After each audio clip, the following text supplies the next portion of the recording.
Tesalonike wa kwanza ile sura ya 4 kuanzia mstari wa 13 mpaka ule wa 18, anasema msiishi kama watu wasio matumaini juu ya bara la mauti. Maandiko yanasema Yesu atafufua kwanza waliolala mauti. Kwa maana mwaliko wa Yesu utakuja pamoja na parapanda, tutainuliwa mawinguni kumlaki mwana kondoo. Hapo wale wanakubali kuacha dhambi, tutamlaki mwana kondoo, tutamlaki siku moja, kwa maana siku zinakaribia za kumlaki mwana kondoo. Ninaitamani siku hiyo, nami niwemo nawe uwemo, hiyo siku ya ajabu yaja.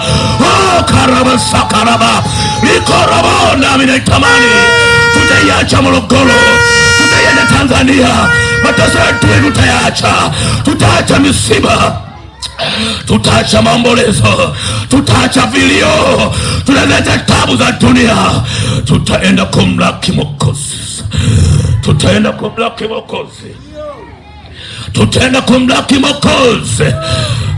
Tutaenda kwenye kalamu, nitamwona mchungaji, nitaona waimbaji wako naimba hapa, nitaona waimbaji binafsi, itakuwa sherehe na shangwe, itakuwa ni siku ya furaha. Wewe mtenda dhambi utakuwa wapi wakati huo? Wewe mtenda dhambi, mtu wa Morogoro, hawatakuwa motoni wakati huo. Siku kuu ndio itakapoanza hapa kwanza duniani. Hawataenda motoni ghafla namna hiyo, watabaki ziki kuu ile miaka 7. Ile siku ya kwanza ya kuhubiri, nilihubiri juu ya habari ya ufalme wa Mungu ni mkuu zaidi ya ufalme wa Shetani. Katika sura 7 ile ya Danieli, unaona yule mnyama wa 4 atokea baharini, alikuwa mbali na wale wanyama wengine. Kichwa chake kilikuwa na pembe 10, ikazuka pembe ndogo. Hiyo pembe ilikuwa na macho na kinywa chake kinena makuu, na nasema hiyo pembe ilishindana na watakatifu na ikawashinda. Na hata leo hiyo pembe ipo nafanya kazi, na wengi wanashindwa kwa kuwa hawajui siri, wako mguu ndani mguu nje kwa Mungu. Leo sio miguu sawa kumtumikia Mungu aliye hai. Leo sio miguu sawa, usiwe baridi, usiwe vuguvugu, uwe moto jioni ya leo, uwe moto mtu wangu wa Morogoro. Sema amen.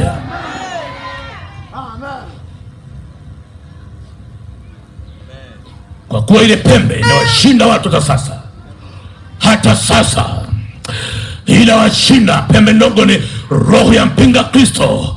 Kwenye kitabu kile cha waraka wa Tesalonike wa pili sura ya 2, maandiko yanasema msifadhaike kwa kujua kwamba ule wakati wa Bwana ushawadia, au Bwana akishakuja, anasema hatakuja mpaka itokee ile nguvu ya ukengeufu, ile roho ya upotovu ambayo leo inatenda kazi hata kwa wakubwa, kwa wadogo inatenda kazi.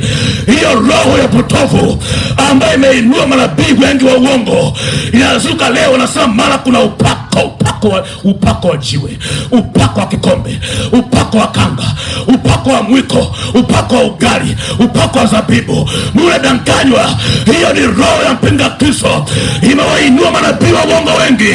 Sikiza nikueleze, sikiza nikwambie, miujiza sio sababu ya kusema watu hawa wana Mungu. Kwa sababu gani? Hata mganga kienyeji anaweza kufanya muujiza. Wale ni waganga wanaooga. Umeelewa? Wale ni waganga wanaooga, wanaojua kuvaa suti. Umeelewa jisirifu? Hao ni waganga wanaojua kuvaa suti, wanawadanganya wengi. Ndio maana maandiko akasema ile njia ni nyembamba, ule mlango ni mwembamba, na ile njia ni nyembamba nayo imesonga, lakini mlango wako ni mpana iendayo potevuni. Maana unaona wengi wanawakimbilia. Unafika mbali unajiuza lao, unasema mimi naabudu hapa, hata pasa hajapiga, kutakuwa hakuna Mungu hapa. Lakini iko siku ndio utajua kwamba hapa kulikuwa na Mungu au kulikuwa na shetani. Haleluya, haleluya, haleluya, haleluya, haleluya, haleluya, haleluya, haleluya. Kwa kuwa maandiko yanasema aongozaye na kipofu wote wawili watatumbukia shimoni, na aongozaye na nabii wa uongo na wewe wote mko hatiani. Sema amen. Mnauziwa vitu feki Yesu atuachia jina lake pekee. Alisema kwa jina la Yesu viwete wataenda, vipofu wataona, viziwi watasikia, masikini watahubiri habari njema. Leo kwa jina la Yesu ninakuhubiria habari zake. Kwa jina la Yesu tunapona, tunaenda tukiwa na uzima wetu. Haleluya, haleluya, haleluya, haleluya, haleluya. Okoka jioni ya leo. Yesu akusaidie. Yesu akutetee. Ninayo mengi ya kueleza, lakini muda wangu umeisha. Sikiliza nikwambie, kwenye kitabu kile cha Zaburi ile sura 39 ule mstari wa 12 na kwanza ule wa 4, maandiko yanasema, e Bwana, nijulishe mwisho wangu, na siku za maisha yangu ni siku ngapi, ili nijue nilivyo dhaifu. Binadamu naishi, inafika mara unazeeka. Itafikia hatua hata wanja utashindwa kupaka usoni.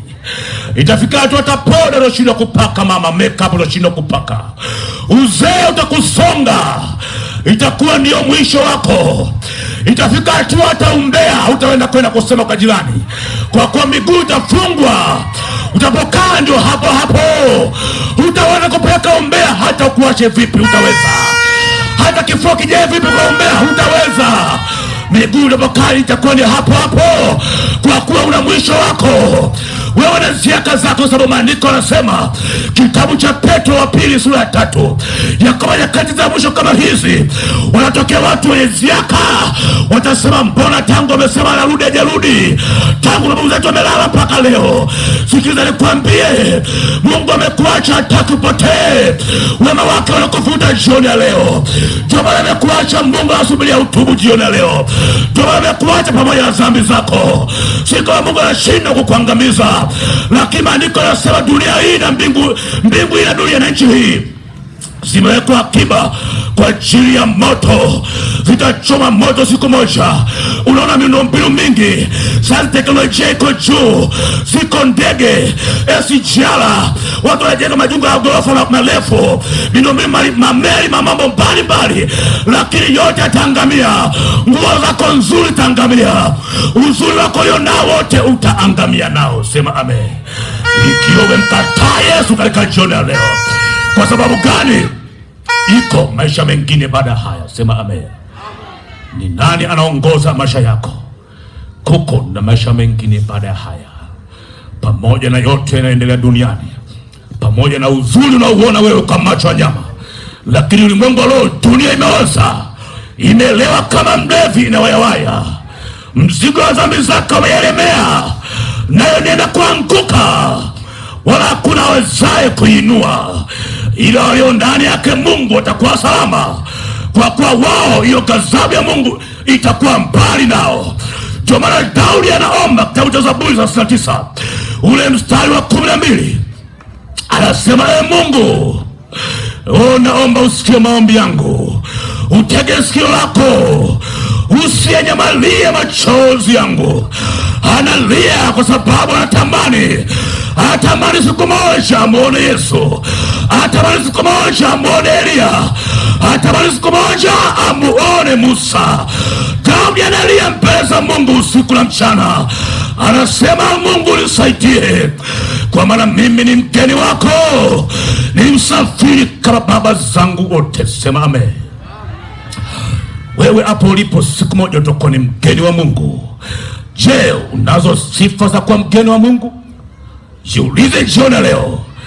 Mungu anapokea mchawi, Mungu anapokea mlevi, Mungu anapokea mwizi, Mungu anapokea mtu mwenye tamaa kama wewe, unayefanya mambo ya ushoga, ulawiti, na kuna wanaume wengine matabia chafu, unafanya kinyume na maumbile wake zenu. Acha, hiyo ni laana.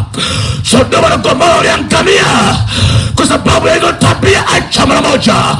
Uwe ni uchafu, unanyajisi mkoa wa Morogoro, tunapata mvua zieleweki. Ndio Daudi analia, Mungu usinyamalie machozi yangu. Kuingia mbinguni kupata ujikane, mtu wa Mungu, kwa kuwa nyakati za hatari zipo zinakuja. Siku moja utakuwa mgeni wa Mungu, utakuwa mgeni wa Mungu. Sema amen. Yamkini kuna nyumba ulienda wakakukataa, kuna ofisi ulienda wakakukataa, kwa kuwa labda na uwezo wa kifedha, lakini leo chagua kuwa mgeni wa Mungu. Kuwa mgeni wa Mungu ni kuacha dhambi, kuokoka, ili ukifa kama Stefano akaona mbingu zinafunguka, akapiga magoti akasema, Baba wasamehe.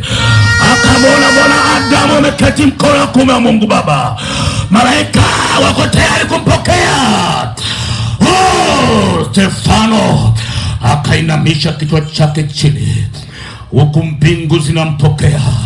Siku unakufa, je, mbingu itakupokea au utapokelewa na kuzimu? Kumetaruki, kuzimu kutakupokea au mbingu zitakupokea? Jibu unalo wewe katika jioni ya leo. Acha ziaka, acha mizaha. Ni wakati wa kugeuka, kumgeukia Mungu. Hizi habari ni kweli na hakika. Nimetoka mbali, mkoa Katavi, nimevuka Tabora, nimevuka Singida, nimevuka Dodoma kuja hapa. Nitakuwa shahidi mwaminifu hiyo siku kwamba nami nilihubiri kwa nguvu ulizonipa Mungu, lakini hakusikia. Leo hii sikiliza, nikueleze, uko mji mwingine ambao Mungu anasema maskani yake itakuwa pamoja nasi. Sema amen. Naomba usimame.